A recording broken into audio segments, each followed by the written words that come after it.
Hello, howdy, as they would put it at the Rogue Invitational this week from Austin, Texas. I'm Justin Ellis from complegends.com, and we are going to be talking about 22.6 from the Fittest Experience. Obvious overreactions, predictions, and kind of deep diving into it to see if we can't help each other along to put up our best score possible. With that being said, let's dive straight into the obvious overreactions of this workout. So we have a sprint, all-out sprint effort. We saw an all-out sprint effort in week one, and they're giving us another opportunity to, if we didn't take all of our soul from that one, we're going to try to do it this week. And a 12-9-6 of burpees over the bar, and I believe that's burpees facing the bar, and squat snatches.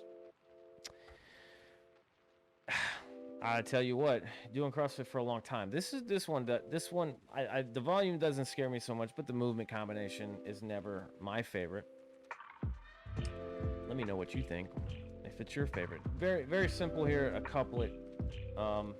I want to say the RX Elite, I should have gotten this out already, but I believe it is 135.95 for the RX Elite side of things.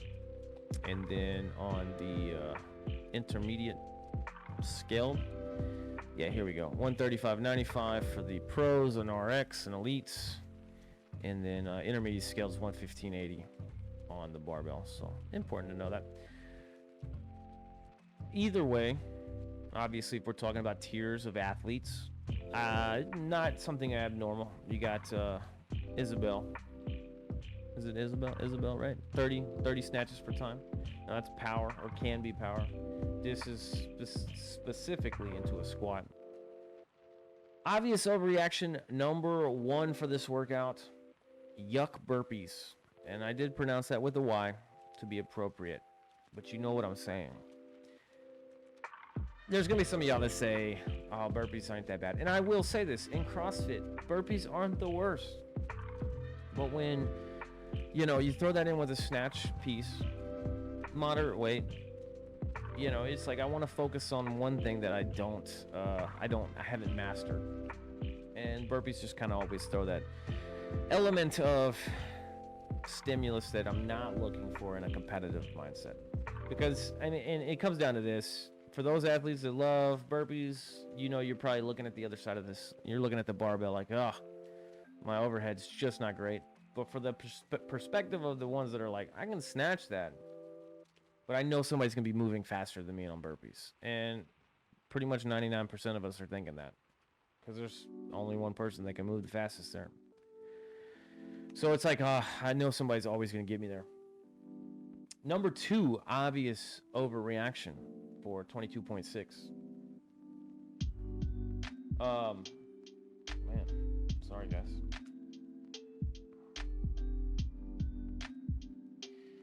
So we're gonna call it this. Number two, the least favorite family member, and that is snatches. You kind of combine both of them. I don't.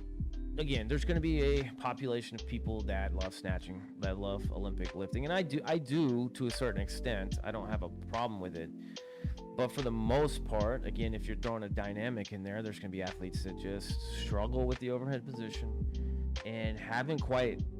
They can mow through a workout with snatches, but what happens is their efficiency is not as good. I think that's just very highly technical movement. So most of us aren't perfect snatchers, and so we know that. And what happens is that 12 is okay, the 9 is okay, and then you get to that last 6 and you just realize you just weren't snatching as well as you thought you were, and that efficiency isn't as high as it was. And you pair that with the burpees that you're like, I know somebody's moving faster.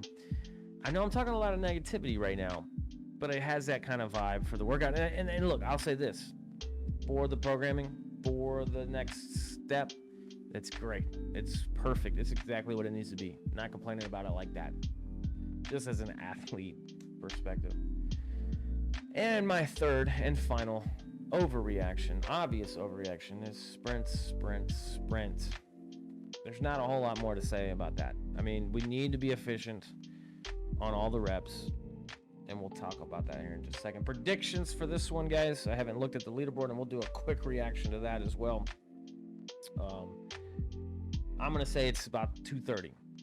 230, that's across the board. Again, this is not a workout that has any sort of height advantages or anything like that, or calorie burns from male to female. So 230 on either side of that. That being said, let's do the blind reaction real quick while we're here at 22.6. Right now we're looking at women's intermediate. We got 317 on the board right now, so a lot of scores still to come in. I will say Jamie Williams from CrossFit Ho'ola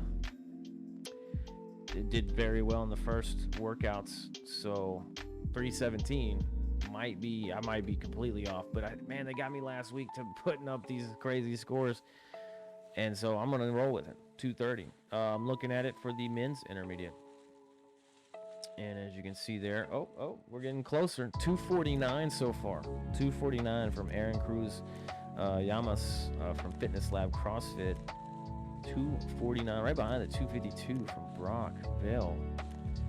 That's impressive, and it looks like they both did fairly well. I'm just looking at 22.3, but both top 20 finishes last week, so these are legit scores right now. Women's pro scores for the 22.6 while we're here. Again, y'all ladies, man, y'all don't want to put no scores in. What's going on with that? Not on the pro side. 5 minutes right now. A 40th finish on the first workout. That's pretty good. Under 18 minutes on that one. 5 minutes for this one. Am I missing something? It just didn't look like it ended up fairly well for her on that one so far. But I say that I'm gonna probably be happy with under 5 for sure, or 5. Men's pro, last one to look at here, and we got a 247. Alessandro Zanat, 22.6, and 30th place finish on 22.3, which again, pretty dang good. 13 minutes and 14 seconds. So 247, we're going that direction. We're setting the bar high. 230 is the prediction on this workout. So we'll see what happens in the recap show in the next few days. Okay, deep diving into this. Obviously, we got to face the bar, and for me, it's a lot about rhythm. I don't necessarily want to be doing a lot of extra stepping or jumping when I'm doing these burpees. So, of course, I want to jump out and jump in, but I want to be efficient to where it's either one step. It's not a shuffle step. I hate the shuffle steps. I'm also, though, you're going to see the athletes are going to be able to kind of like jump to their feet and then immediately just jump over the bar. I don't think that it's low enough volume to where it probably won't affect the most conditioned athletes. But if I'm going to be efficient there, for if I'm not, let's say you're worried about the barbell, let's save some of that energy for that.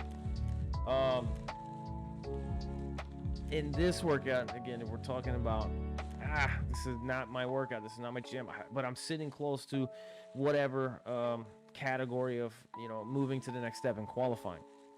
Singles are good enough here, and we're going to talk about singles on the barbell. I don't think you have to touch and go squat snatch on this workout. Overall, I don't think you have to. Now, if you're talking about doing this 230, yeah, you're probably going to have to. Those under 3, probably going to have to. But I think a moderate score here, maybe 330 or something like that. Singles are good enough. I think singles are fun. Now, you got to treat it just like we were talking about with those chest bars in the previous episode.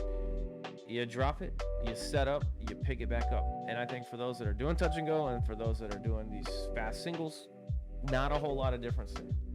A little bit, but not a whole lot.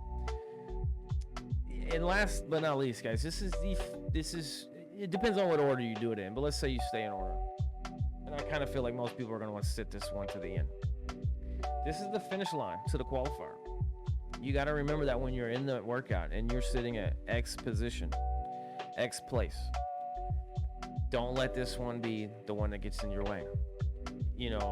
Unless you got some major shoulder stuff, Don't let this one be the one. This has got a little bit of grunt style to it. Yes, there's a lot of technical movement through the snatch, but we're not doing a 1 rep. We're not doing 55 pounds or 165 pounds. This is known weight, 135.95 or 115.80. Do not let this be that one. Do what you got to do. Go to those singles, whatever it is, and put up a score that can keep you in the running. Guys, if you got anything else, let us know. You can comment below. Stick with us. We're going to be doing the week 2 recap show. As we did the first one, we're going to highlight some athletes that stood out, some winners of workouts, and then, looking at who's going on. Now, of course, we won't know who's actually said yes or no. Check out our weekly workouts too. When this finishes and you're still looking for something to do, something competitive, go to complegends.com and check out our weekly workouts. We still talk about the workouts every week, and we give tips and tricks, and we break it down just as we've done this workout today. And like I said, those videos that we're talking about right here on the YouTube channel. We've got a lot of big things coming out for Comp Legends, and what that community is going to feel like and look like really soon. We've got some great things that are going to keep you accountable and keep you training hard. So go to complegends.com to find all about it. And yeah, that's going to be it. Until the recap show, let's be legends. We'll see you in Austin.